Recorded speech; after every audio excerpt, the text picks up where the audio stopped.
Hi everyone, in this video I'll walk you through the new invoicing workflow using the simple invoice format. First, we want to make sure that the work order is under the pending vendor invoice status. Using the Submit an Invoice button, this opens the invoicing interface where you can begin uploading the vendor invoice.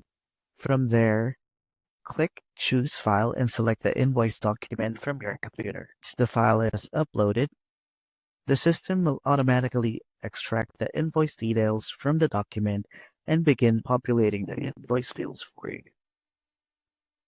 In some cases, if the system detects an amount that does not yet have a matching invoice detail line, a pop-up window will appear asking where that amount should be applied. This helps ensure all invoice amounts are categorized correctly before submission. Within the pop-up, you can assign the amount to the appropriate category such as labor, material, triple charge, tax total, and other options. In this case, this is under total material. Click confirm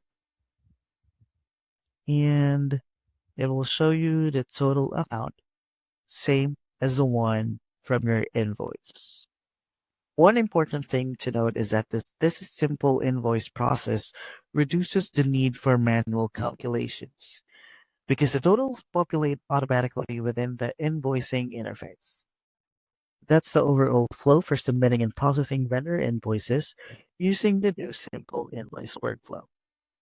Just please make sure to click the submit button. Thank you for watching.